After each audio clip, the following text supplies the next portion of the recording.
Do you have enough evidence to refer Trump for criminal charges?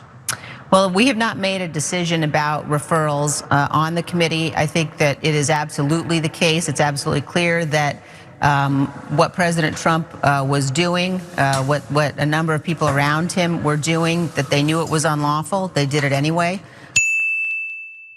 So maybe you guys should refer criminal charges to the Justice Department. A little weird that they won't do that. Let's hear more. I think you certainly saw that in the decision that was issued by Judge Carter a few weeks ago, where he concluded that it was more likely than not that the President of the United States was engaged in criminal activity. I think what we have seen is a massive and well-organized and well-planned effort that used multiple tools to try to overturn an election. You've seen just in the last few days a plea agreement from one of the leaders of the Proud Boys, which lays out in really chilling detail the extent to which violence was planned. That was Republican Congresswoman Liz Cheney outlining everything that we already knew about the potential criminality associated with Donald Trump, his associates, following the 2020 presidential election. And what's so infuriating about her, in a very detailed way, outlining all the ways in which Trump and his cronies tried to overturn the will of the American people.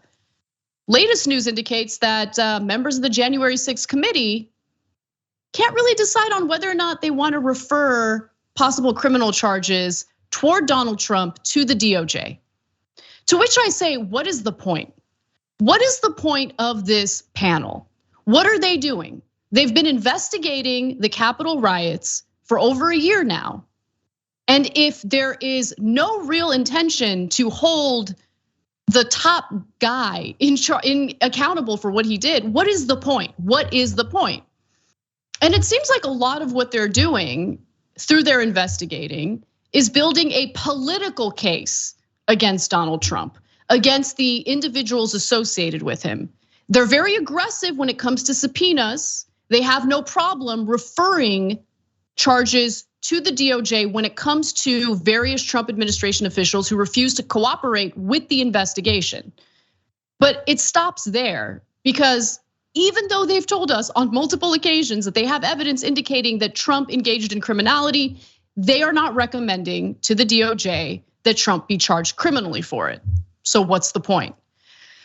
Well, the New York Times gets into more detail about this story, writing that despite concluding that they have enough evidence to refer Trump for obstructing a congressional proceeding and conspiring to defraud the American people, some on the committee are questioning whether there is any need to make a referral. I mean, why would we need to? Is there really any need? Like, we're just, we're all wasting our time. We're wasting resources engaging in this kabuki theater, right? It's incredibly frustrating. So apparently the committee is split. There are some members of this panel who do want to refer these charges to the DOJ, others don't, and wait till you get a load of their reasoning for it. Deciding a civil case in which the committee had sought access to more than 100 emails written by John Eastman, a lawyer who advised Trump on efforts to derail certification of the Electoral College outcome, Judge David O'Carter of the Federal District Court for Central California found that it was more likely than not that Trump and Eastman had committed federal crimes. So that right there is the reasoning that some members of the panel have given for why they do not want to recommend charges to Merrick Garland, the Attorney General, the head of the DOJ. Their argument is, well, I mean, Merrick Garland saw what Judge Carter had to say. And if Judge David O'Carter made it abundantly clear that there is potential criminality here, Merrick Garland will take it upon himself to pursue these charges on his own without the panel needing to get involved. The panel is concerned that if they make this referral, then the investigation, the potential charges pursued by the DOJ would appear to be nothing more than a partisan attack against Trump. That's what they're worried about. Let me ask you something. Is the Republican Party ever concerned about pursuing actual partisan attacks against various Democratic officials, politicians, family members of Democratic politicians. I mean, we haven't stopped hearing about Hunter Biden's laptop since the 2020 election. And let me just say, I don't care about Hunter Biden's laptop. He's not a Biden advisor. Trump had all sorts of family members serving as official White House advisors. If Hunter Biden committed a crime, he should be prosecuted to the fullest extent of the law. I have no problem with that. But my point in bringing up Hunter Biden is that Republicans, you think they're worried about optics? We're talking about optics. We're talking about optics. That's what we're talking about. Like, how absurd is it? The only optics that we're seeing right now from the January 6th panel is weakness and a pathetic waste of time. Are those the optics that they're looking for? So the ruling led some committee and staff members to argue that even though they felt they had amassed enough evidence to justify calling for a prosecution, the judge's decision, again, we're talking about Judge David O. Carter, would carry far greater weight with Garland than any referral letter they could write. So again, they're worried about running this risk of appearing too partisan here. One of those Democratic representatives who serves on the panel is Zoe Lofgren, Democrat of California. She's among those who believe a referral letter to the Justice Department is superfluous since it would carry no legal weight. Maybe we will, maybe we won't, she said on a referral. It doesn't have a legal impact. Then what are you guys doing? Like, what's the point of this investigation if it has no legal impact? Now, the committee itself does not have the power to prosecute Donald Trump. It does have the power to investigate what happened and then recommend criminal charges to the DOJ. That was supposed to be the point of this January 6th panel.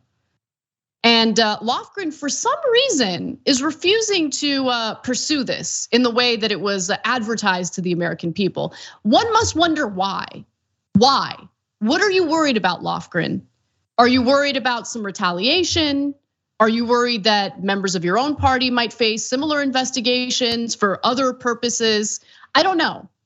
But even though I've been very critical of Elaine Luria, who is another Democratic congresswoman, she's actually on the money in regard to this very issue. And she explains why during a recent interview with MSNBC. Let's watch.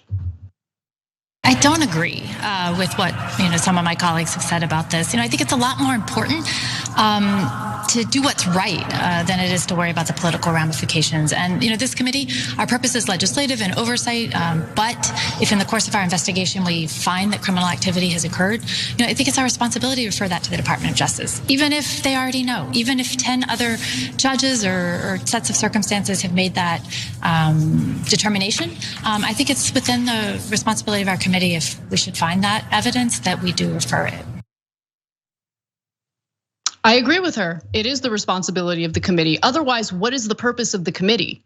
Now, Lofgren's been very aggressive in ensuring that Trump administration officials or Trump campaign officials essentially abide by, the subpoenas. Anyone who doesn't respond to the subpoena, does not cooperate with the investigation. You have Lofgren immediately going after Garland for not responding to the referrals for criminal indictments. Why is she so up in arms about the unwillingness of Trump cronies to respond to the subpoenas if the overall response to this investigation, finding criminal evidence, right? Evidence of criminal wrongdoing. If the end result is, yeah, we have all the evidence, but it's superfluous. Let's not recommend any criminal charges to Merrick Garland. It just makes no sense. It really doesn't. Now, Garland has given no public indication of the department's intentions other than to say that it will follow the facts and the law. Investigators from the House Committee and the Justice Department have not been sharing information except to avoid conflicts around scheduling of certain witnesses. That's an important part of the story, because the thinking by these members of the panel who do not want to refer the criminal charges to the DOJ is, well, Merrick Garland knows what's up. I mean, he's paying attention, right? He's paying attention and he will decide based on what's out there in the public whether or not it makes sense to pursue criminal charges. He obviously doesn't have all the information. He's not privy to everything they know because they're not sharing information between, the panel and the DOJ. But more importantly, let's just take a step back and acknowledge Trump ain't facing no criminal charges. Okay, Democrats are incredibly and pathetically weak. They're doing this for, honestly, a political strategy. I think that they're hanging their hat on this being their #1 campaign issue for the midterms. And if that's all they plan on doing, if this is nothing more than a political strategy to help them with re-election campaigns, man, they're in a lot of trouble. They really are.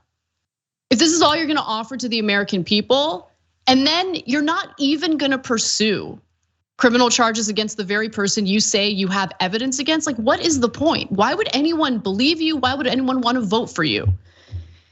And by the way, this news comes as we've learned more about Don Jr. and some of the text messages that he had sent to former White House Chief of Staff Mark Meadows.